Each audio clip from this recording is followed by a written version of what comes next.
পড়ালেখা শেষ করে বেছে নেন সরকারি চাকরি পরীক্ষায় প্রক্সি দেওয়ার পেশা। নিজে প্রক্সি দেওয়ার পাশাপাশি গড়ে তোলেন প্রক্সি পরীক্ষার নেটওয়ার্ক, সরবরাহ করেন প্রশ্নপত্রও। তার ব্যবহৃত মোবাইল ফোনের হোয়াটসঅ্যাপে মিলেছে শত শত চাকরি প্রত্যাশীর প্রবেশপত্র।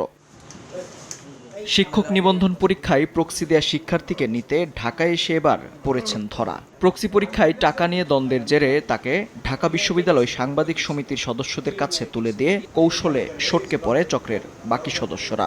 খবর পেয়ে ছুটে আসে বিশ্ববিদ্যালয়ের প্রক্টোরিয়াল টিম। আরে বাবা, তা তো বুঝতে পারছি। কি লাগবে? ইংলিশে লাগবে।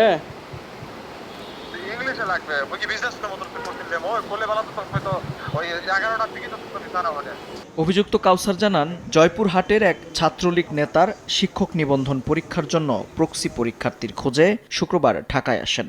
ঢাকা বিশ্ববিদ্যালয়ের এক শিক্ষার্থীর সঙ্গে পরীক্ষায় বসার জন্য 20,000 টাকা এবং পাশ করলে 1 থেকে 1.5 লাখ টাকায় চুক্তি হয়।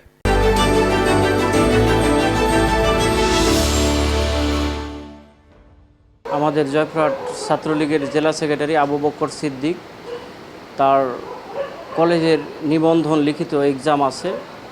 এই কারণে আমরা একটা প্রক্সি একজনের সাথে কথা বলে আমরা তাকে নেওয়ার জন্য এখানে আসছিলাম। তাদের সাথে মোবাইলে সব ডিলিংস কমপ্লিট করা হয় এবং আমাদের তারা টিএইচসিতে আসতে বলে। টিএইচসিতে আসার পরে তারা বলে আমাদের আগে টাকা পেইড করে দেন, তারপর আমরা আপনাকে ছেলে দেব, তারপর আপনি নিয়ে গিয়ে পরীক্ষা দেবেন। তখন আমি বলি, না ভাই, আমি এই মুহূর্তে টাকা এখন দিতে পারবো না।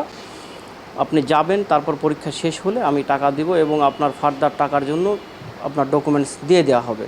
প্রক্সিকাণ্ডে ঢাকা বিশ্ববিদ্যালয়ের 4 শিক্ষার্থী জড়িত বলেও স্বীকার করেন কাউসার। দেশের বাইরে থেকে চক্রটি নিয়ন্ত্রণ করা হয় বলেও জানান তিনি। ঢাকা ইউনিভার্সিটি মহসিন হল, আব্বাস, তারপরে ইফরাত। এই আব্বাস আবার পরিচয় করে দেয় আমাকে, এই যে সুলেমান, এই রবিন, এই আমার সবচেয়ে ক্ষতি করছে। পরে ঢাকা বিশ্ববিদ্যালয়ের প্রক্টোরিয়াল টিম অভিযুক্তকে পুলিশ হেফাজতে দেয়। তবে এ বিষয়ে ক্যামেরায় কথা বলেনি পুলিশ।